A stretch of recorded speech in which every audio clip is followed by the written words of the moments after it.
الرحمن الرحیم۔ مخدوم نیاز انقلابی ایڈوکیٹ، میرے تمام سامعین ناظرین کو السلام علیکم۔ آج میں پرنسپلز آف پالیسی کے متعلق جتنے بھی آرٹیکل دستور پاکستان میں بیان کیے گئے ہیں ان کو شارٹلی ڈسکس کروں گا۔ پچھلے لیکچر میں دستور پاکستان 1973 کے 28 آرٹیکلز کو میں نے کور کیا تھا، اور آج پرنسپل آف پالیسی یعنی آرٹیکل 29 سے یہ شروع ہوتے ہیں اور 40 پہ ختم ہو جاتے ہیں۔ تو سب سے پہلے پرنسپل آف پالیسی کو سمجھنا ہے کہ پرنسپل آف پالیسی کیا ہے۔ پرنسپل آف پالیسی سے مراد وہ پالیسی ہے جو ریاست عوام الناس اپنی پبلک کی فلاح و بہبود کو ملحوظ خاطر رکھتے ہوئے ان پرنسپلز کو اڈاپٹ کرتی ہے اور ملک کو چلاتی ہے۔ یہ چیدہ اصول ہوتے ہیں جو کہ 29 سے لے کر 40 تک بیان کیے گئے ہیں۔ ایک سوال تھا کہ فنڈامنٹل رائٹس جو 1 سے لے کر 28 تک ہم نے پیچھے پڑھا تھا، لیکن فنڈامنٹل رائٹس کا جو آرٹیکل اس سے متعلقہ جو آرٹیکل تھے وہ 8 سے 28 تک تھے۔ تو ان کی انفورسمنٹ کیسے ہوتی ہے وہ یہ میں بیان کرتا چلوں کہ جو فنڈامنٹل رائٹس کی جب بھی انفرنجمنٹ کرے، کوئی خلاف ورزی کرے یا کوئی انفورسمنٹ نہ کرے ہونے دے، تو اس کی بابت اس کی انفورسمنٹ کے لیے دستور پاکستان کا آرٹیکل 199 یعنی یہ آرٹیکل وہ آرٹیکل ہے جو کہ ہائی کورٹ کو یہ پاور دیتا ہے کہ وہ کسی بھی شہری کے فنڈامنٹل رائٹس کو انفورس کرے، اور وہ فنڈامنٹل رائٹس کو 199 میں دی گئی پاور کو استعمال کرتے ہوئے ہائی کورٹ فنڈامنٹل رائٹس کو انفورس کے لیے ریٹ جاری کر دیتی ہے۔ اسی طرح سپریم کورٹ آف پاکستان 184(3) کے تحت جب فنڈامنٹل رائٹس کی جو انفرنجمنٹ ہے یا انفورسمنٹ وہ پبلک امپارٹنس اختیار کر جائے تو سپریم کورٹ آف پاکستان بھی کسی شہری کی درخواست پر یا سو موٹو بھی فنڈامنٹل رائٹس کی انفورسمنٹ کر سکتی ہے تھرو ریٹ۔ تو آج ہم پرنسپل آف پالیسی کا جو 28 تک ہمارا جو چیپٹر تھا وہ کلیئر ہو گیا تھا، اور آج ہم 29واں بیان کریں گے۔ 29واں آرٹیکل بیان کرتا ہے پرنسپل آف پالیسی کو کہ ریاست نے ایک پرنسپل آف پالیسی بنانی ہے جس کو ملحوظ خاطر رکھ کے اس ملک کے خدمات پاکستان کی عوام کو سہولیات فراہم کرنی ہے۔ اور آرٹیکل 30 ہے responsibility with respect to principle of policy, کہ پرنسپل آف پالیسی کی ریسپانسبلٹی کس کے اوپر ہے؟ تو یہ ریاست کی ذمہ داری ہے کہ وہ جو ریاستی پالیسی کو ملحوظ خاطر رکھتے ہوئے اس کی انفورسمنٹ کرائے اور ان اصولوں کے اوپر عمل درآمد کرے۔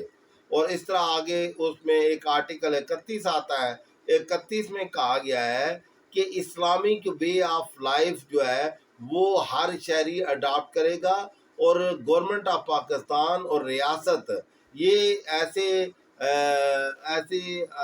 عملی اقدامات کرے گی جس کے تحت عوام الناس یا پاکستان کی شہری اسلامی نظام حیات کے تحت زندگی گزاریں گے۔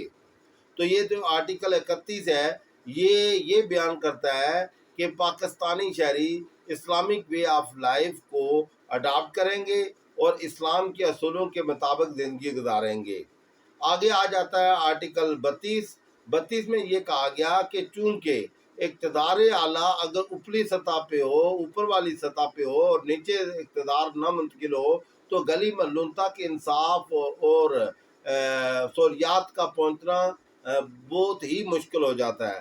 تو لہذا اس میں آرٹیکل 32 میں یہ بیان کیا ہے کہ promotion of local government institution, یاد رکھیے گا کہ یہ پرنسپل آف پالیسی کا ایک حصہ ہے کہ جو لوکل باڈیز کے ادارے ہیں ان کے الیکشنز بھی کروانا، ان کو پروموٹ کرنا، اور اسی طرح کا آرٹیکل 32 سے ملتا جلتا لوکل گورنمنٹ کا ایک آرٹیکل ہے جو کہ 140A کے طور پر دستور پاکستان میں بیان کیا گیا ہے۔ تو 32 کے بعد 33 آرٹیکل آتا ہے۔ 33 آرٹیکل یہ بیان کرتا ہے کہ ہر معاملے میں ریاست یہ خیال رکھے گی کہ کسی طرح کا پیروشیل اور کسی قسم کا بھی ڈسکریمنیشن نہیں اڈاپٹ کرنے دے گی شہریوں کے درمیان. Parochial and other prejudices to be discouraged. یہ آرٹیکل 34 ہے. یعنی اگر سروس کسی نے شہری نے لینی ہے تو کسی شہری ہر شہری کو حق ہونا چاہیے کہ اگر وہ کرائٹیریا میٹ کرتا ہے تو اس کے ساتھ امتیازی سلوک یا تعصب نہ برتا جائے اور اس کو بھی یہ سہولت ہو کہ وہ اس اسامی کے لیے اپلائی کرے. تو یہ جنرلی میں آپ کو تھیم سمجھا رہا ہوں کہ ہر قسم کے تعصب کی ممانعت کی گئی ہے آرٹیکل 34 میں. ریاست جو ہے وہ کسی قسم کا بیاس، کسی قسم کا تعصب، کسی قسم کا پریجوڈس استعمال نہیں کرے گی شہریوں کے درمیان. اور اس کے بعد 35 آرٹیکل آتا ہے.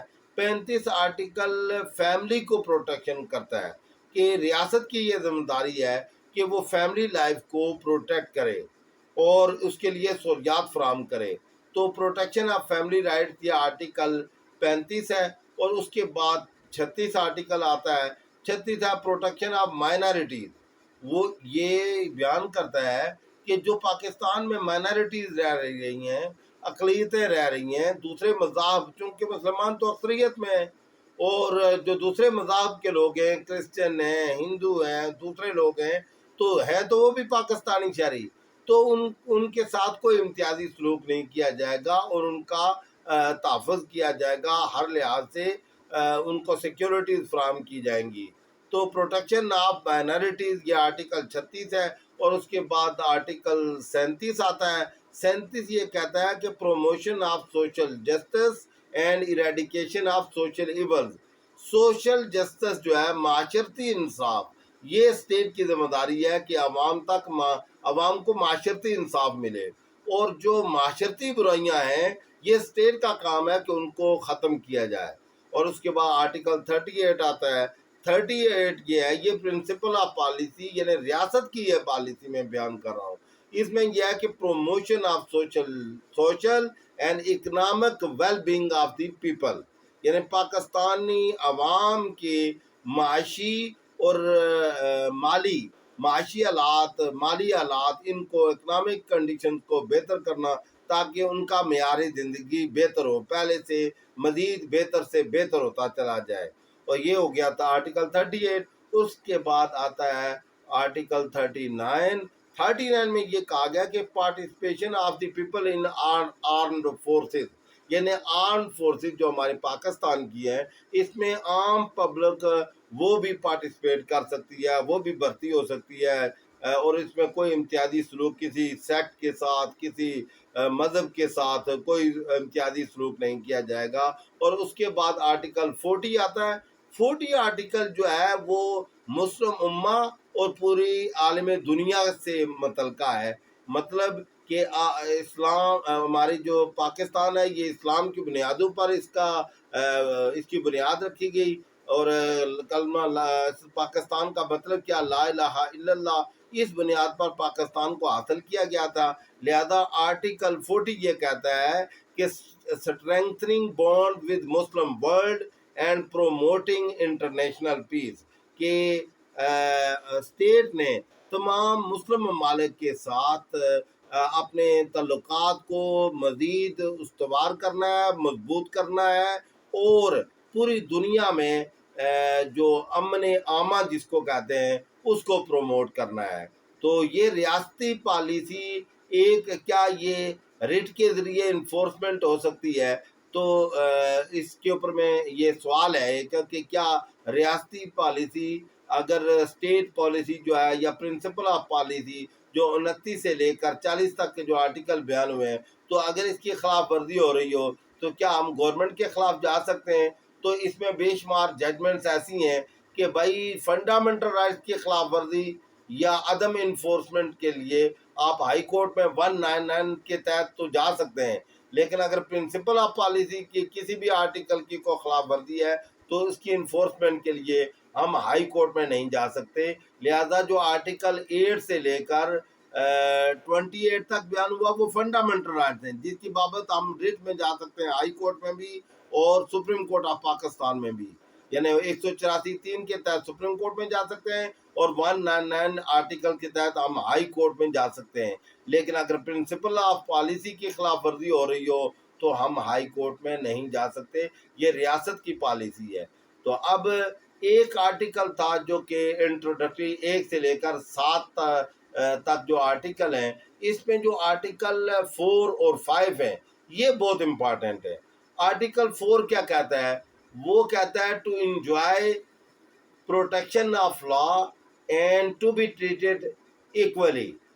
تو اس میں دو چیزیں بیان ہوئی ہیں جو آرٹیکل 4 ہے کہ ہر بندے کو کے پاس دو جو ہے وہ ان ایلینیبل، ابتدائی طور پر اس کے پاس ایک رائٹس ہیں، وہ equal protection of law and equal treatment of law, اور یہ آرٹیکل 4 کا سب آرٹیکل یعنی کلاس 1 ہے۔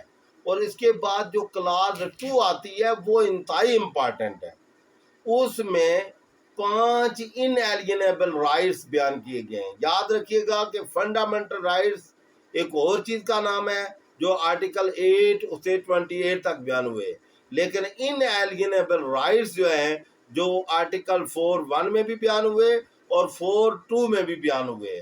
4(2) میں کہتے ہیں کہ no detriment action shall be taken against the life, liberty, body, reputation and property of any citizen of Pakistan۔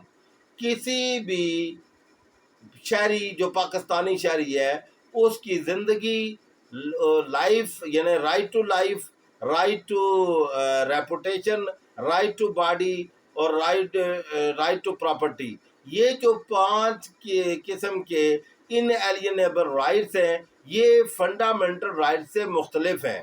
یہ جائے کہ رائٹ آف پراپرٹی جو 23 اور 24 میں فنڈامنٹل رائٹ بھی ہے، لیکن یہ ان ایلینیبل رائٹس بھی ہے۔ ان ایلینیبل رائٹس کا مطلب یہ ہے کہ جو کہ کسی بھی شہری کو پیدائشی طور پر حاصل ہو جاتے ہیں، جو کہ ناقابل تسخیر رائٹ ہوتا ہے، ناقابل تبدیل ہوتا ہے، وہ پرماننٹ نیچر کا ہوتا ہے ان ایلینیبل رائٹ۔ تو یہ آرٹیکل 4(1) میں ابتدائی طور پر ایکول پروٹیکشن آف لا اور ایکول ٹریٹمنٹ آف لا کا ذکر کیا گیا، اور یہ بھی ان ایلینیبل رائٹ ہے۔ اور 5 right to life, right to body, right to reputation اور رائٹ ٹو لبرٹی اور رائٹ ٹو پراپرٹی، یہ بھی 5 جو ہے ان چیزوں کے خلاف کوئی بھی ڈیٹریمنٹل ایکشن کوئی بھی نہیں لے سکتا ایکسیپٹ ان اکارڈنس ود لا۔ قانون کے مطابق پراپرٹی بھی لی جا سکتی ہے، قانون کے تحت باڈی کو ہینگ کیا جا سکتا ہے کوئی جرم کرے، لیکن کسی باڈی، کسی انسان کے خلاف کوئی ایکشن نہیں لیا جا سکتا۔ تو یہ ایک پیدائشی طور پر ان ایلینیبل رائٹس ہیں جو کہ آرٹیکل 4(2) میں بیان ہوئے۔ 4(2) میں آگے ABC ہے۔ اگر A کو دیکھیں گے تو وہاں یہ بیان ہوا ہے کہ کوئی بھی کام پاکستان میں وہ اس وقت تک کسی بھی شہری کو اس وقت تک کسی کام سے روکا نہیں جا سکتا جب تک کہ اس کو ممنوع نہ قرار دیا گیا ہو، اور کسی آگے بھی یہ آتا ہے کہ کوئی بھی شخص اس کو کوئی قانونی کام کرنے سے روکا نہیں جا سکتا۔ تو یہ آرٹیکل 4 تھا، یہ بہت امپارٹنٹ ہے کہ right of individual to be dealt with in accordance with law. تو آج کے لیے اتنا ہی کافی ہے، اگلی دفعہ کسی نئے موضوع کے ساتھ آپ کو ملیں گے تاکہ معلومات عامہ عوام الناس تک پہنچ سکے۔ تب تک کے لیے اللہ حافظ۔